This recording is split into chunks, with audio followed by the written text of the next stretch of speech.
Hello and welcome back, and I hope you're prepared for a long watch as we finally discover the origin of the zombies. I'll save my commentary for the end. What is your name? Isabella. Isabella Keyes. Well, Isabella, this is an emergency, so we'll skip the formalities and cut to the chase. Consider this an official interrogation. Tell me everything that you know. Fine. I'll explain why all of this is your fault. There was no drug trade in Santa Cabeza. Just an American research facility. They were doing research on some sort of parasitic insect. Like a wasp. A wasp that turns living things into zombies. If you don't believe me, just ask the man who was in charge of that research. The head of the Santa Cabeza Livestock Research Facility, Dr. Barnaby.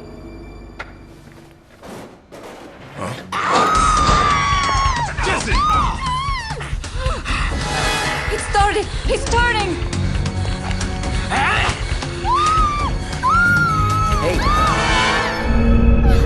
Oh, no, you don't!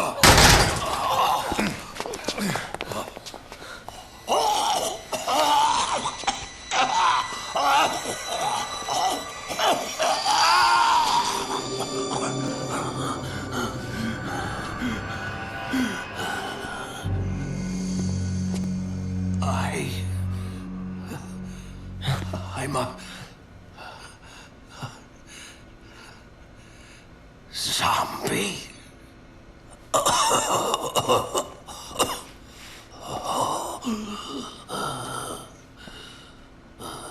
Tell me the truth, Doc. Were you conducting experiments with zombies?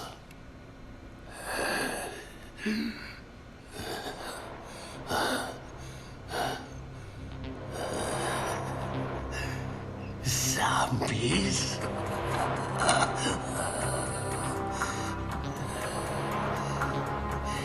Yes. We were conducting experiments to reduce the cost of breeding. We accidentally made zombie livestock.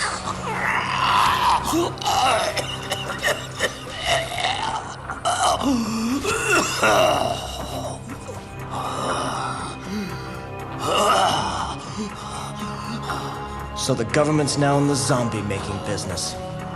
The whole story about the drug trade was a cover-up? What do you know? We were trying to mass produce cattle. Do you have any idea how much meat Americans consume in a single day? That research was absolutely necessary!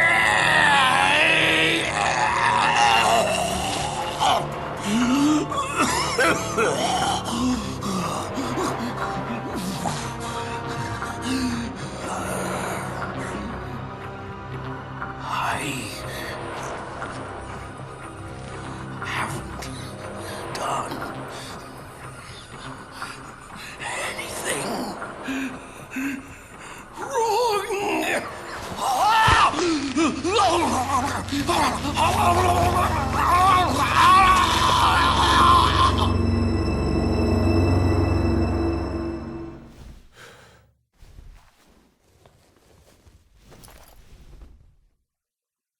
One day, in my village, the people turned into zombies.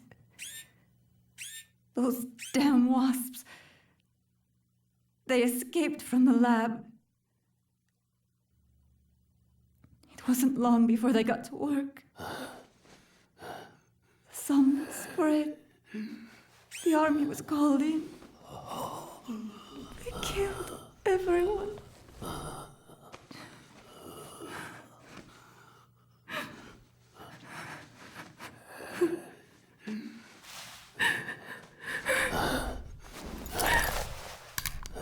Move.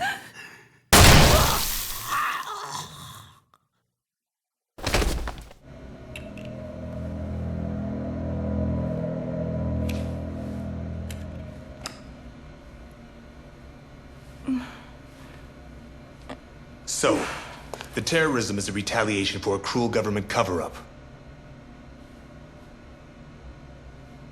Sounds plausible.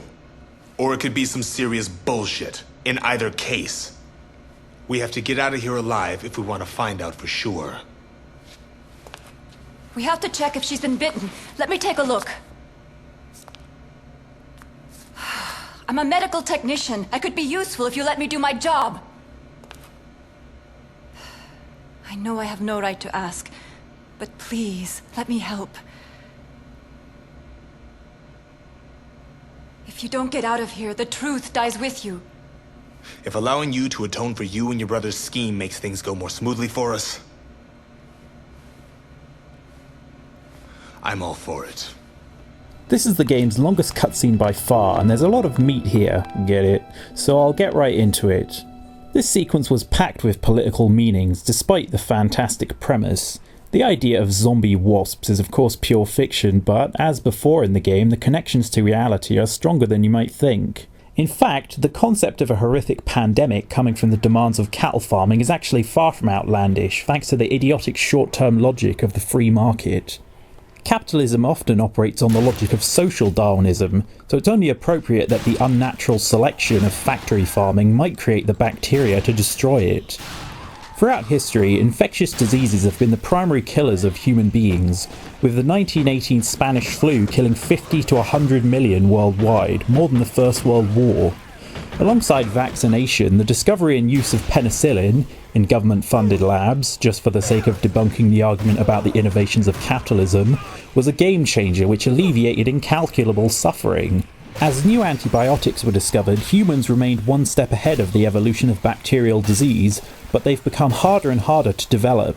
In the past decades, we've seen the advent of antibiotic-resistant so-called superbugs, like MRSA, which kill indiscriminately in hospitals. It's inevitable that bacteria, which can reproduce on average every 30 minutes, will eventually mutate and develop new resistances, but the current overuse of these precious drugs accelerates the process dramatically. In an increasingly demanding and insecure economy, getting sick and losing shifts is considered unacceptable, and it's estimated that 47 million unnecessary prescriptions for antibiotics are written each year in the US alone, and 10 million in the UK. These figures are shocking, but to return to the point, they only represent the tip of the iceberg. In 2011, 13,500 tons of antibiotics were used in the US for meat and poultry production, nearly 4 times the amount used for medicine. The vast majority of these are fed as standard practice to cows, pigs, chickens and sheep, who are not symptomatic, and it represents an enormous expense, so why is this done? Well, it's the simple truth that this is the only way for modern factory farms, whose full cruelty I cannot describe here, to operate. Animals kept nose to nose, standing indoors in one spot in their own excrement for their entire lives, in the same gargantuan prisons as up to 60,000 others, and fed in the cheapest ways possible, are of course susceptible to disease, and death before the slaughterhouse, or reduced mass due to stunted growth, is unprofitable.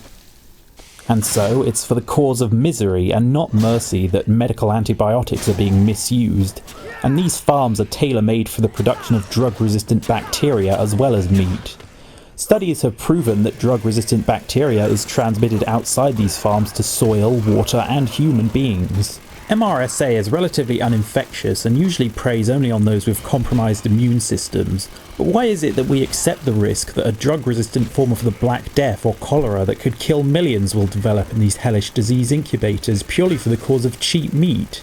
And it's not only bacteria. During the bird flu pandemic in 2009, farmers in China routinely used Tamiflu, an antiviral drug intended for humans, on their chickens, which meant that the only known treatment for the highly infectious flu would have been useless if the disease had ever spread to humans. Dr. Barnaby's justifications are not entirely without merit, however. While it may be agribusiness giants that profit from factory farming, it's ordinary people that enable it. In case you were wondering how much meat Americans consume in a single day, it's 65,000 tons, or 52.2 billion pounds annually. This is comparable to a figure in 1909 of just 9.8 billion pounds. Both factory farming and government subsidies are used to keep meat affordable, despite its appalling toll on both human health and the environment. 18% of global greenhouse emissions are caused by livestock farming, and 56 billion farm animals are slaughtered each year. In Brazil, 65% of Amazon deforestation is attributed to cattle ranching. To save money, the trees are not even logged, simply burned. Much like firearms, meat is supposedly ingrained in American culture, and also like firearms, industry lobbyists are hard at work to manipulate both government and the public. How much meat consumption is due to personal desires and how much is due to industry and environmental pressures? I suppose it's impossible to separate the two, but it's clear that hard choices are in our future as a species. Much like Dr. Barnaby, it's clear that few of us feel that we're doing anything wrong. In the food chain, as in capitalism, the strong do unto the weak, without much thought for those below.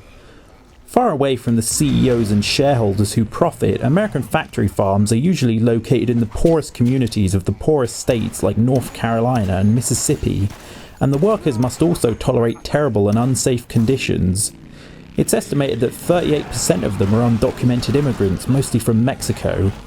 It even seems that brutality can radiate throughout society.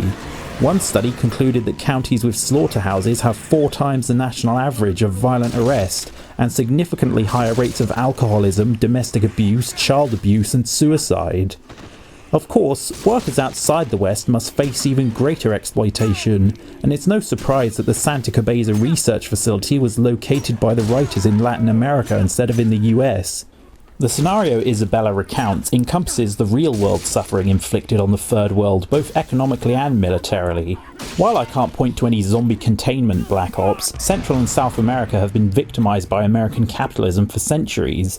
Like in 1928, when between 800 and 2,000 striking United Fruit Company labourers were killed by the Colombian army, after the United States branded them communists and threatened to invade to deal with the threat.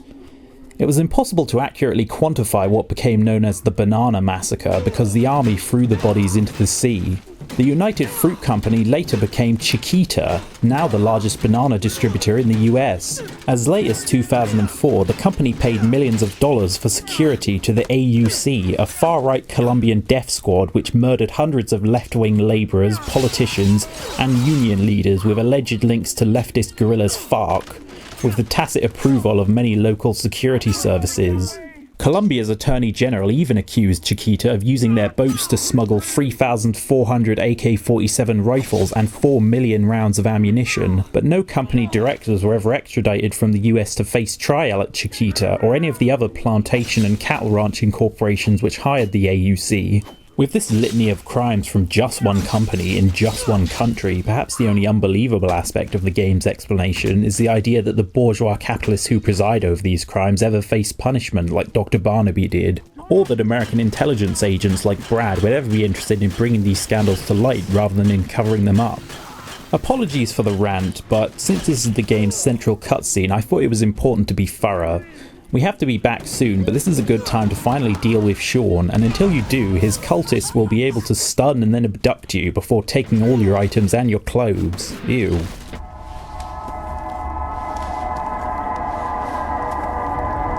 Those who reject salvation embrace ignorance.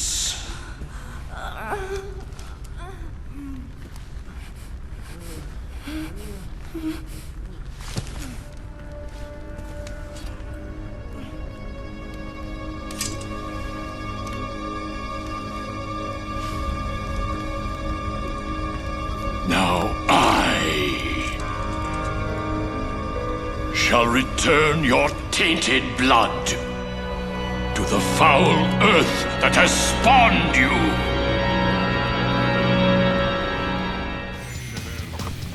I don't really have much to add here to what I said in the previous video, but without going back to replenish all the overpowered weapons I've collected over the course of the game, it's harder than previous battles. After this, we won't have to worry about the cultists anymore, and the cult has 5 survivors to rescue. Sean serves his purpose as a stock religious villain well enough, but of course the only person with a British accent in this game is Evil, typical typecasting. As with most of the game's psychopaths, he has an ironic death.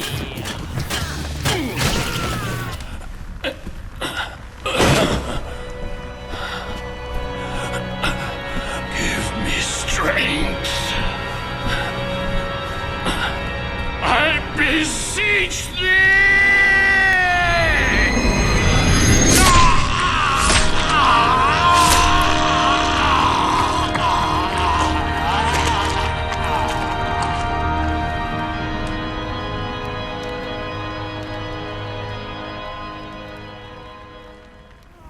It's easy to miss Cheryl, who's tied up in the side room instead of in the main arena, and I get the feeling she was going to be some sort of nubile female sacrifice, which is sort of appropriate since if you save her she poses for you later on and asks you to take erotica photos of her. It seems a little forced in the middle of a zombie outbreak, but at least it's nice to get some consensual TNA in the game for once. We need some more clothes anyway, so I thought it was appropriate to dress like a stereotypical Chad to confront our last optional psychopath, Paul, who might cut a little close to home for some viewers. Please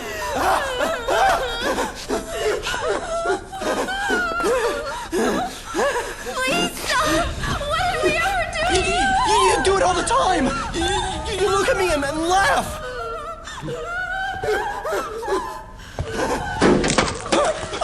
Who's there? Stay back! Stay back! Get any closer and I'll light this place up! I suppose you came here to laugh at me too!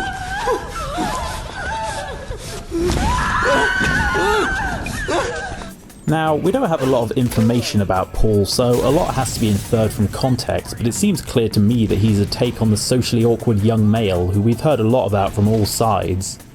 Even though this game is a decade old, it's easy to slot the portrayal into current trends.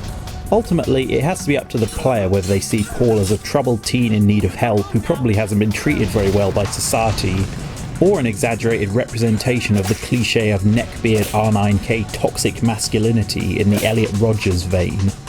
Even as he's attacking you with explosives, he's treated as a somewhat pathetic figure, with the game giving you comedy points for taking a photo of his awkward running.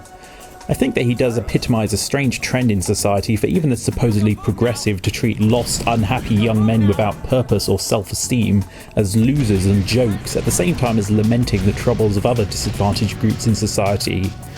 As Kent is the strawman representation of Frank West, perhaps Paul is the strawman representation of the player himself. At least that's what I'm forced to imagine from various commentaries on the subject of gamers and social justice. I'll give this portrayal a pass as a work of satire, but I can't quite stomach that excuse for various hysterical news articles or the infamous Gamer ISIS NCIS episode.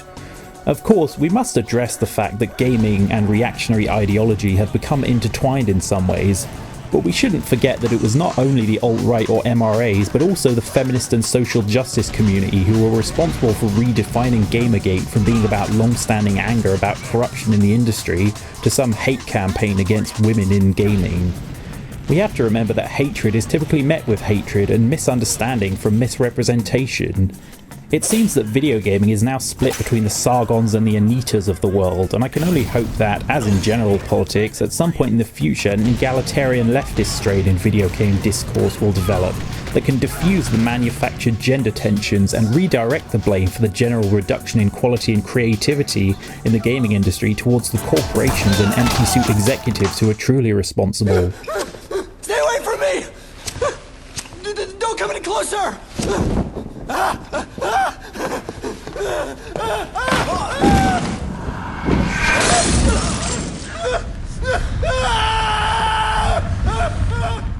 Indeed, Dead Rising gives you the option to forgive and rescue Paul alone among the psychopaths. In the same way, I hope that we can treat listless young men and gamers with understanding and education and not hatred that will only drive them further to the right. Similarly, in the vein of more nuanced perspectives, at around this time another group of suspicious gunslingers appear at the hunting shack, but this time willing to talk things out and look at the evidence, asking for a photo of the security room's vent before they believe Frank and agree to be escorted there. Thanks. Isabella! I don't know if you're listening to this or not, but I've made up my mind. This is the last resort. I'm going to end it all. I'm sorry that I got you involved in all this. I love you, Isabella.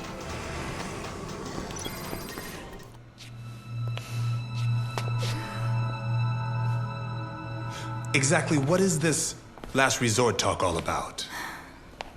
Carlito said that he'd blow up the mall if he were cornered. Damn! We've got a regular suicide bomber on our hands. Worse than what you're thinking. The explosion would send parasitic larvae into the atmosphere. He plans to spread zombies outside of the city? Is he insane? If that bomb goes off, there'll be nowhere to run. The zombies will be everywhere.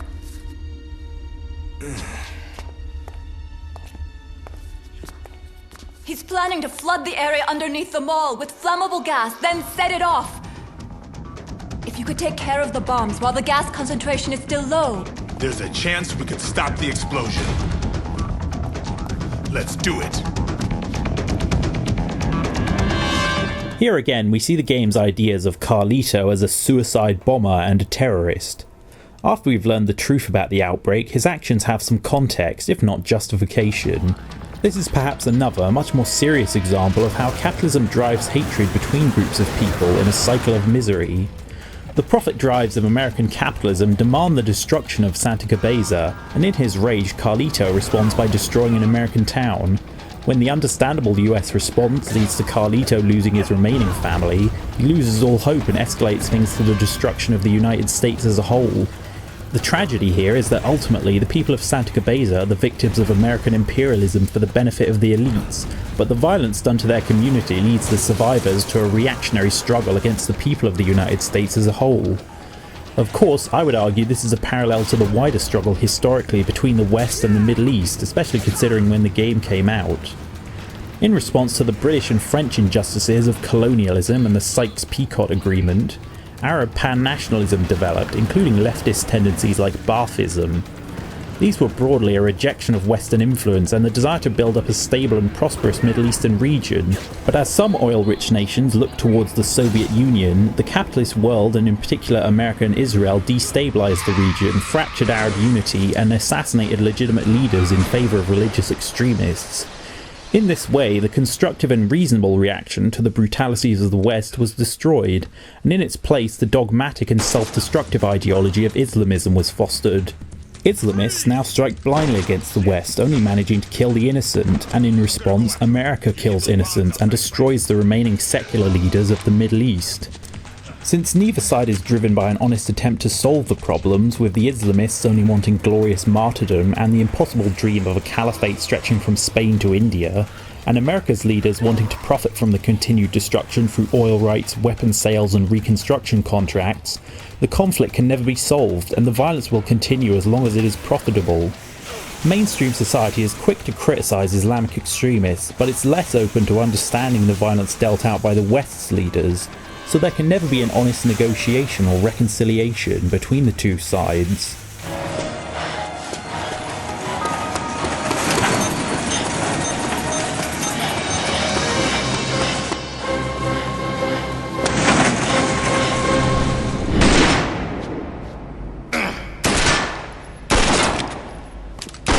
We got rid of your bombs. This is as far as you go today. Just give up and surrender.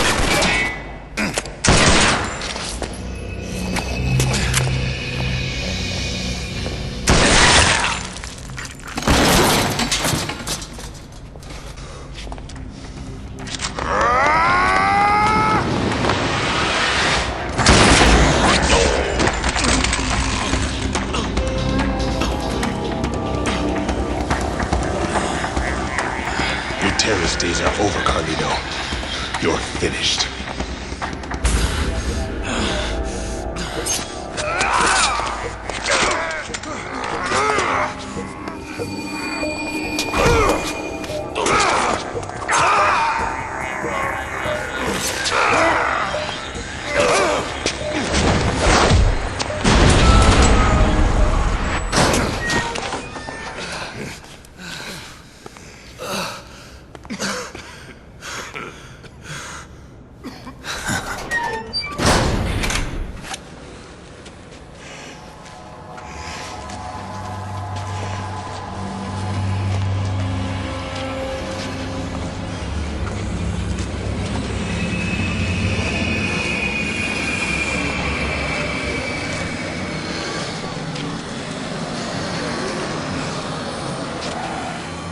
Well, shit.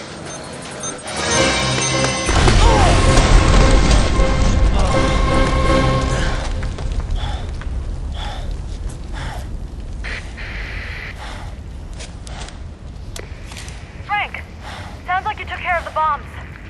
How's Brad? The bomb's over and done with. Brad went after Carlito. Copy. Report back here, Frank. Yeah. With the threat over, this next cutscene is strictly optional, and if it doesn't occur to you to go check on Brad before you start the next case, you'll never see it. Brad? Brad? Frank!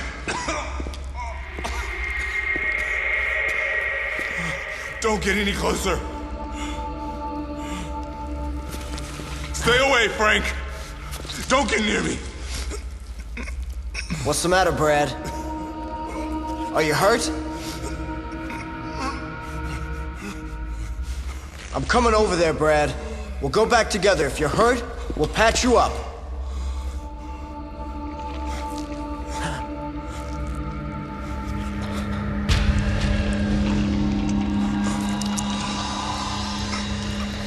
I'm screwed. It doesn't hurt. Not even a little. I'm already dead.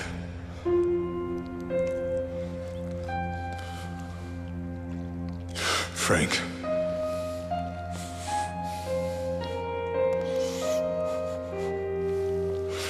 Don't tell Jesse about this.